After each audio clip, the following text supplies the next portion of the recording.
બાપુનગર વિસ્તારમાં પોલીસનું સઘન કોમ્બિંગ ઓપરેશન દિવાળી તહેવાર દરમિયાન કાયદો વ્યવસ્થા જાળવવા અને અસામાજિક તત્વો વિરુદ્ધ કાર્યવાહી કરીને કોમ્બિંગ કરાયું. અમદાવાદના પોલીસ કમિશનર GS મલિકના માર્ગદર્શન હેઠળ દિવાળી પૂર્વે કડક ચેકિંગ હાથ ધરાયું. અલગ અલગ ટીમો બનાવીને ગુનેગારના ઘરમાં કર્યું સર્ચ ઓપરેશન. પોલીસે 9થી વધુ લોકોની અટકાયત કરી. શાંતિ ભંગ કરનારા તથા બુટલેગર જુગારીઓ અસામાજિક તત્વો સામે પોલીસની કડક કાર્યવાહી.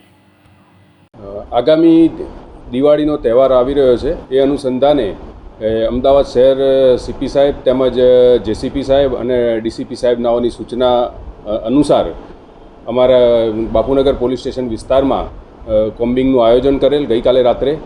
અને એ દરમિયાન કોમ્બિંગ દરમિયાન 135ના 3 કેસ કરવામાં આવ્યા છે. પ્રોહિબિશનના 3 કેસ થયા છે. 185ના પણ 3 કેસ કરવામાં આવ્યા છે.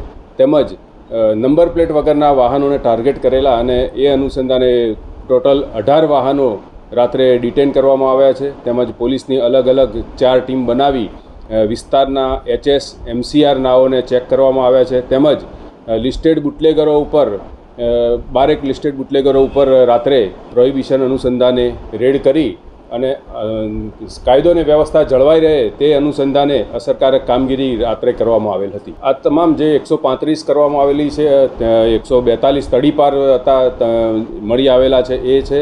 185 તમામ આરોપીઓની રાત્રે ધરપકડ કરવામાં આવેલી. કોઈપણ પ્રકારનો અનિચ્છનીય બનાવ કે એવું કંઈ લાગે પબ્લિકને, ક્યાંય કોઈ બિનવારસી કોઈ એવું વાહન પડેલું હોય તો તાત્કાલિક પોલીસ સ્ટેશને જાણ કરવી જોઈએ.